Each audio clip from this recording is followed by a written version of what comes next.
thank you very much for joining us for our weekly press conference. Since I became mayor in 2018, I have often stated that public safety is of the utmost importance in our community. The men and women of the City of Erie Police Department are doing incredible work to ensure that our city is a safe place to live, work, play, and raise a family. Today, I'm happy to say we are joined by Lieutenant Governor Austin Davis, who's here with us. You want to give him a round of applause?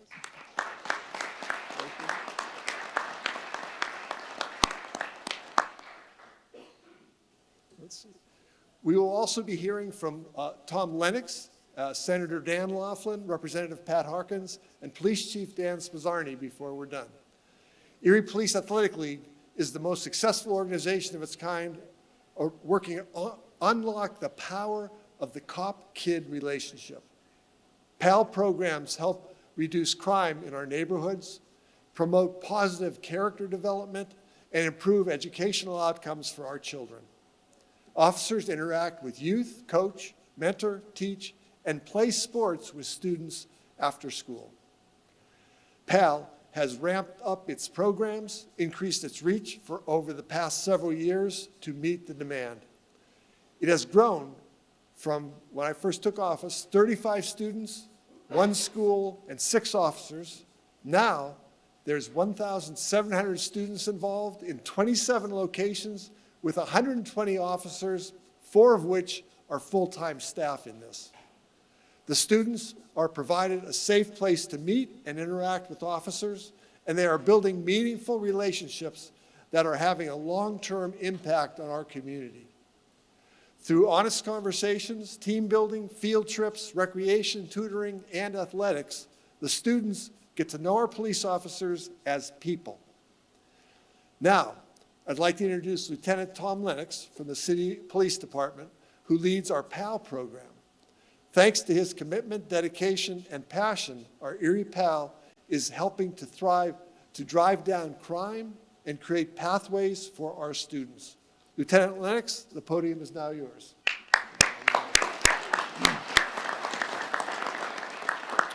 All right, thank you very much for everybody that's in attendance today.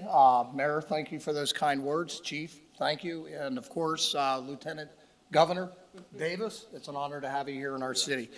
For everybody that knows me, I don't write anything down. I just go with the heart and at the top of my head. But first and foremost, I want to thank everybody that I've had the privilege to work with in the last 9 years. 9 years ago, it's our first school inside of Piper Burley. It was 1 location with only 35 kids, 2 officers. If somebody would have told me in 2024 that our reach and our impact was not only in the city, now we're starting to break some barriers and get into a different municipality, I would have told you you were crazy. So you got to have good leadership.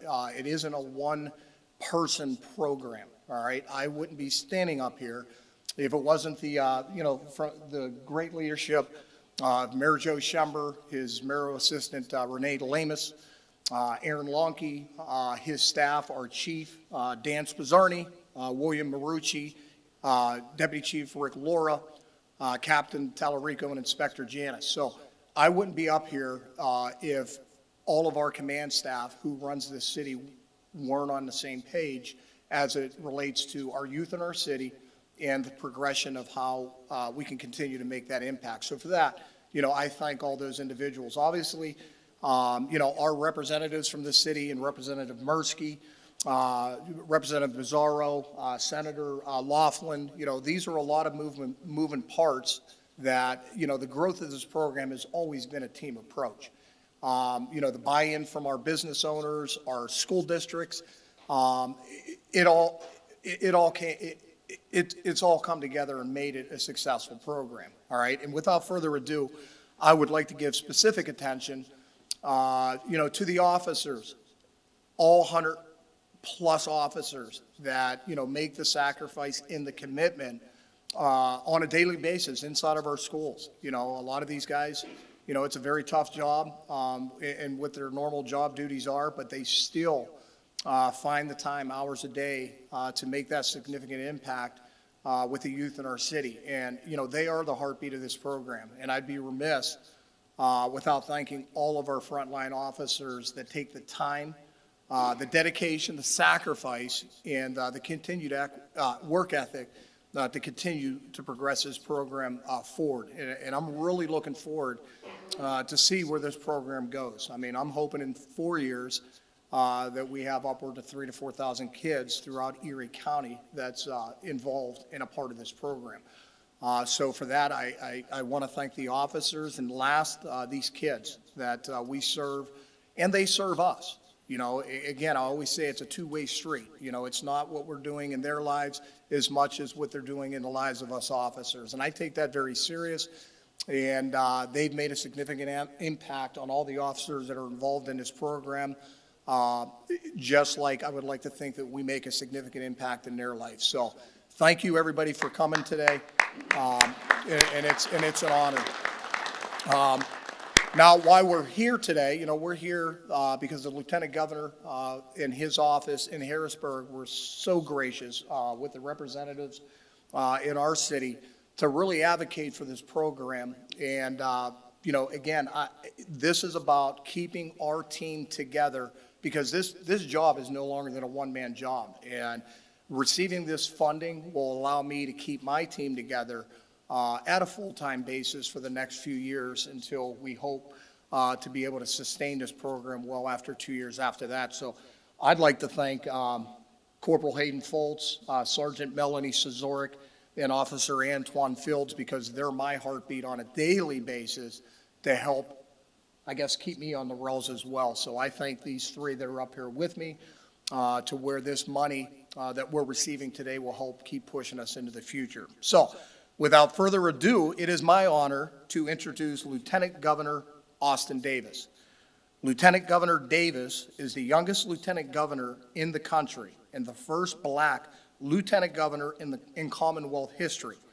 Inspired by the history makers who came before him, Austin is determined to motivate a new generation of public servants to break even more barriers. Austin's path to the second highest office in the Commonwealth started in McKeesport, Pennsylvania, a former steel town in western Pennsylvania. Go Steelers. That's right. Had a rough season. Yeah, we did have a rough It was season. a rebuilding period. Growing up, he watched his mother, a hairdresser for more than 40 years, juggle raising a family with putting food on the table, and he watched his dad work as a union bus driver.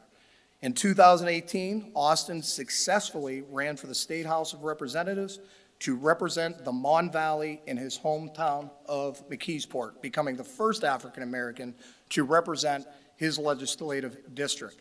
As Lieutenant Governor, Austin presides over the Pennsylvania Senate, chairs the Pennsylvania Board of Pardons, leads the Local Government Advisory Committee, and serves on the Pennsylvania Emergency Management Council. Governor Josh Shapiro has also appointed Austin to the chair of Pennsylvania Commission on Crime and Delinquency.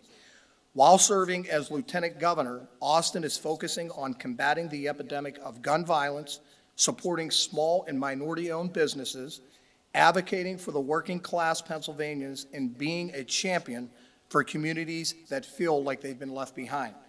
Austin currently resides in Allegheny County with his wife, Blair Holmes Davis, and daughter, Harper. So without further ado, welcome Lieutenant Governor Austin. Appreciate it.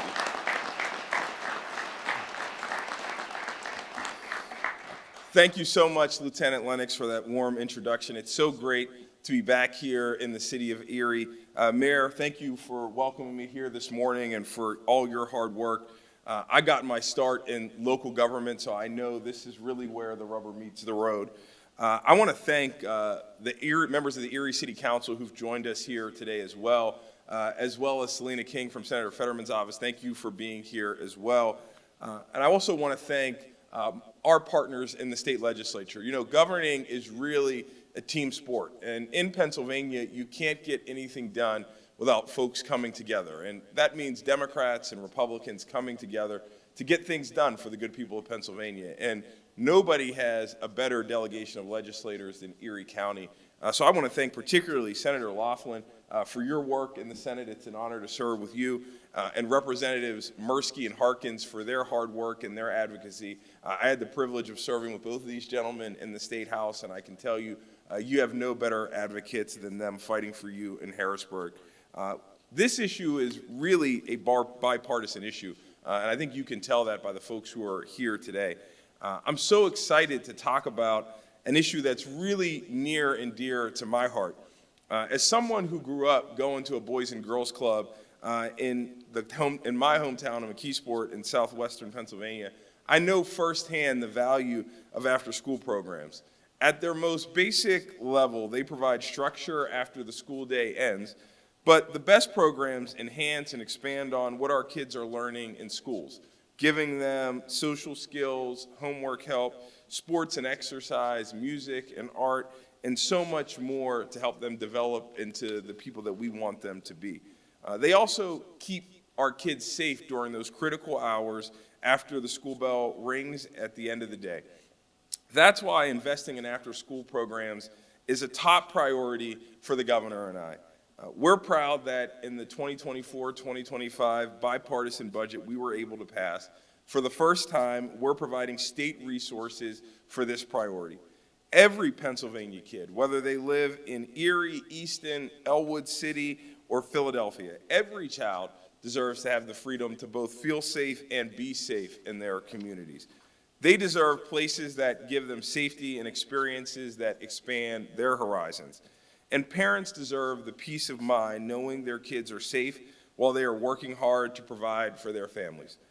When kids and parents don't have that basic need for safety and security, we simply can't thrive as a Commonwealth.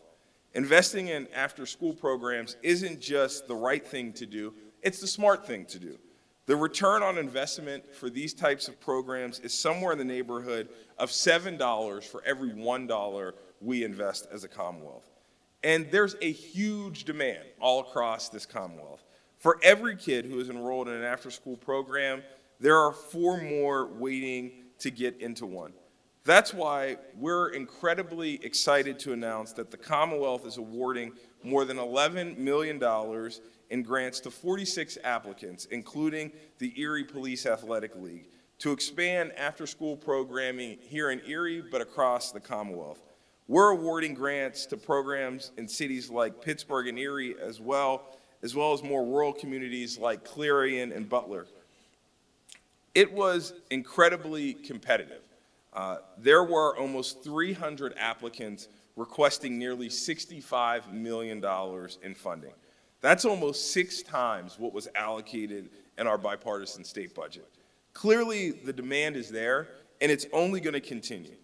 Last week, I had the privilege of joining Governor Shapiro in Lock Haven, Pennsylvania, to talk about how we're investing in state and local law enforcement. We've provided funding to add nearly 1,500 new law enforcement officers in our communities in just 2 years. But it takes more than just police to make our communities safer, and these officers up here know that. We need mental health resources and good schools and workforce development programs. We need all of those things so we can address the root causes that ultimately lead to gun violence in our communities. It's not enough to respond to gun violence when it happens.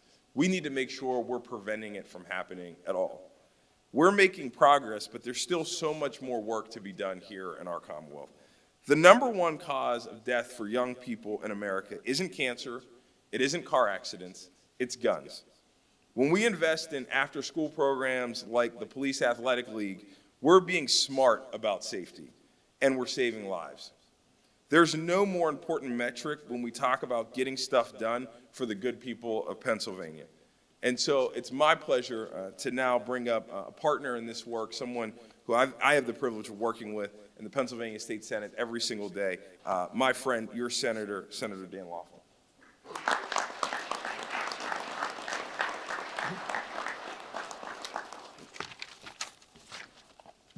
Unlike Officer Lennox, I actually like to have a few notes. So, look, folks, it's really great to be here.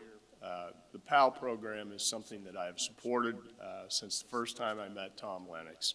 And I appreciate that Lieutenant Governor Austin Davis is here today. And I can tell you that when he says that we work together in Harrisburg, we actually mean that. You know, Governor Shapiro, I think his term is GSD. That's a bipartisan effort, though, I will tell you that. So we're here to talk about how state funding is making a real difference for kids across Pennsylvania and right here in Erie, Pennsylvania, by supporting programs that give them structure and opportunities outside of the school hours. Our Pennsylvania teachers are incredible, and here in Erie, they are second to none. They pour their time, energy, and even their own resources into creating programs that help our kids succeed in school. But the reality is, kids spend a big chunk of their time, or a big chunk of their lives, outside of the classroom. And this time often ends up being unstructured or unsupervised. And that's where these boost grants come in. These grants are designed to support programs that keep kids engaged, safe, and learning when they're not in school. But let's face it, we can't just invest in schools and call it a day. We have to think about the whole picture if we want to raise a generation of successful, thriving young people.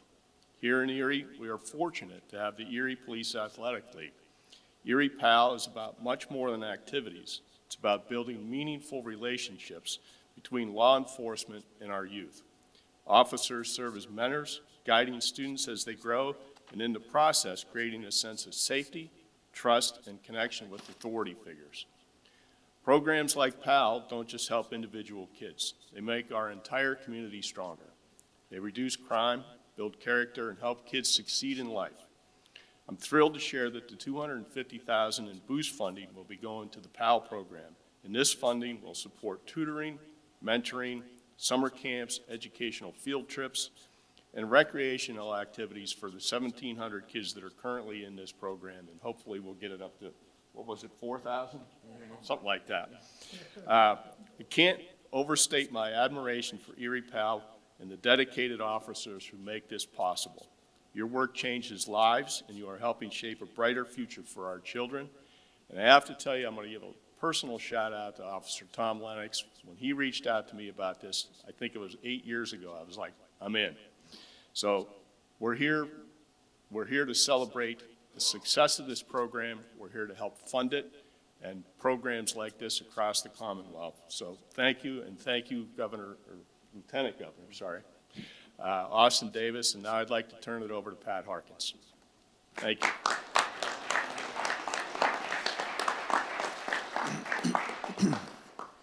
Good morning, everyone. Welcome, Lieutenant Governor. Great to have you up here. Austin's no stranger to Erie. When we served together, he was here multiple times, and last summer we were here, much better weather, but we got a chance to enjoy Presque Isle. Police Athletic League. The history is very vibrant in my family. My dad served on this city council for a number of years, and when I did some research and looked back, he was instrumental in the 60s of bringing PAL originally to Erie. He was very active with sports, athletics, education, but boxing was a big passion of his, and I looked through something the other night that one of my sisters gave me that showed that he had a group of people that they organized Police Athletic League. So when Tom Lennox approached me, it was a no-brainer, and excuse me, I had the opportunity to get together with Tom, and more so in the last year or two, but last summer, I'll never forget it, I had an eye exam at 9 in the morning, and I had promised Tom that I'd be with him at 10, and I got out late, but Dr. Sala had put the drops in my eyes. So I had to drive from 11th Street over to the Boys Club, and that was a feat in itself. But when I got there, to see the enthusiasm of these kids and what the team is doing with them was phenomenal. It was worth sitting in the sun for 4 hours with them. But then we went to Gannon University 2 weeks later, and I participated with them with some of the things that they were teaching the kids. And to see the things that they did, it wasn't just this and that and do the right thing. It was these people poured their hearts into these people, these students, who need that, who don't get that at home, who don't have the neighbors to look up to.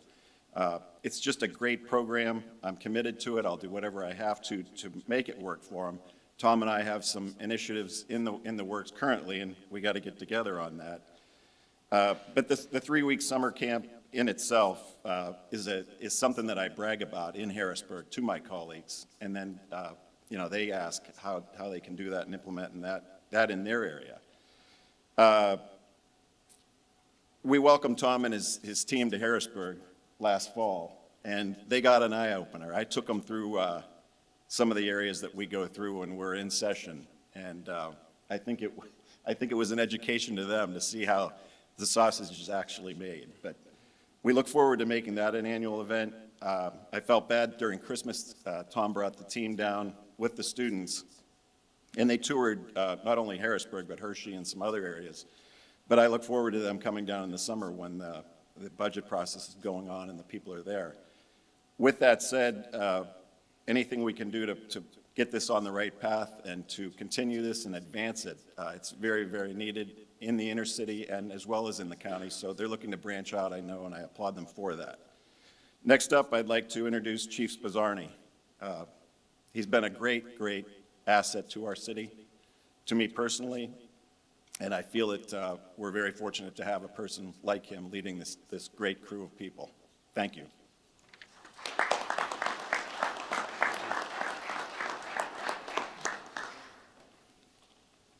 Good morning. I'd like to thank the mayor for everything, as well as everybody here on the stage, for their support and what we're doing here in the city of Erie. I'd also like to point out we have the Erie County Emergency Services class sitting in the back there. We'd like to welcome them to see. They're here to observe the police department, and then they'll be visiting the fire departments later today. So they're getting a real-world lesson. Do a joke, not do a joke. All right, I'm going to try to do a joke. Our crime numbers are down. It's no surprise, and I'm going to get to that. But I just want to let you know we had nothing to do with turning the temperature down, okay? Sorry. Good Erie joke. I'll skip that next time. All right, Jason, if you're ready, let's get into our nitty-gritty here. We'll go pretty quick. Our homicide, you can see. We ended the year with 6, and only one of them was gang-related. So it was a huge drop to get us back down to where we want to be in that single digits, and hopefully, as the mayor said, we'd like to have a year with no homicides. So we're going to work hard at doing that. Last year, we started the year 4 months. 4 months, nobody was shot in the city of Erie, nobody was killed.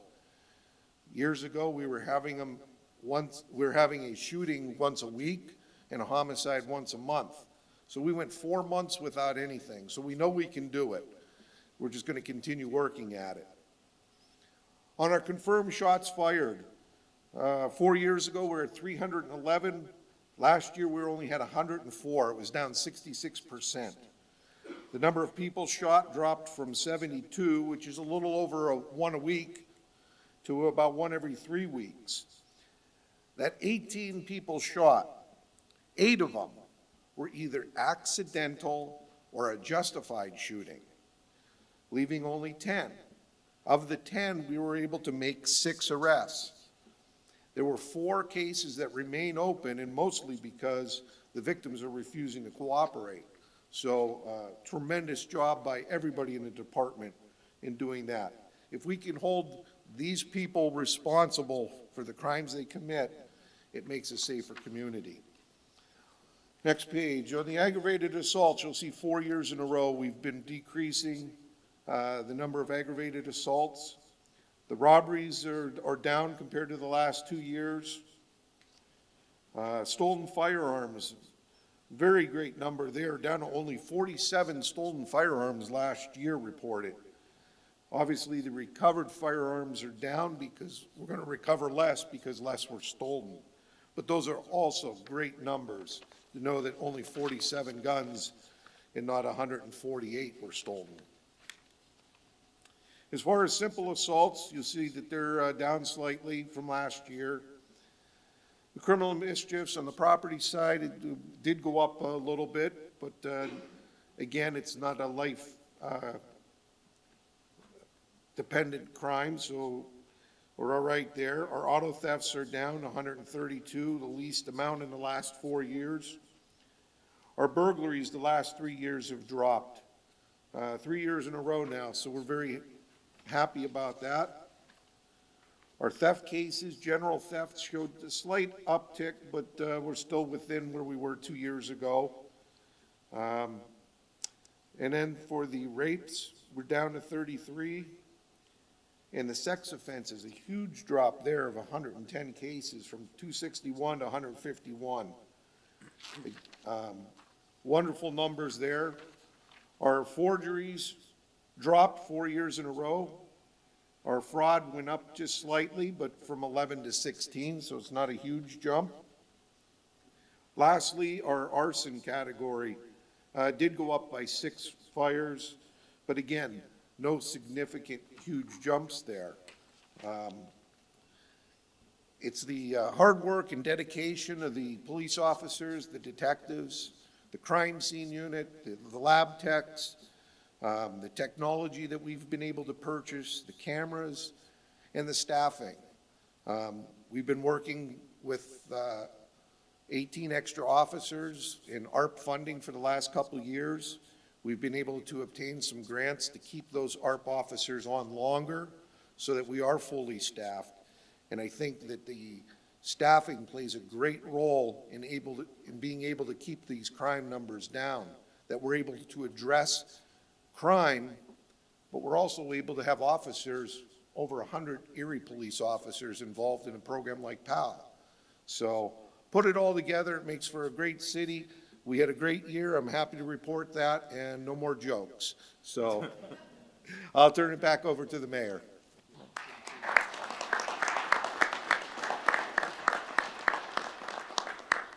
Thank you very much, Chief Spizzarni, and everyone who spoke. This has been really a great experience. So we appreciate the updates that we've received. Our Erie Police Department is doing incredible work and doing a fine job to keep the city of Erie safe and secure. Thank you again to Lieutenant Governor Davis for joining us today and sharing the news about the funding that means so much to the Erie Police Athletic League and more than 1,700 students who are in that program.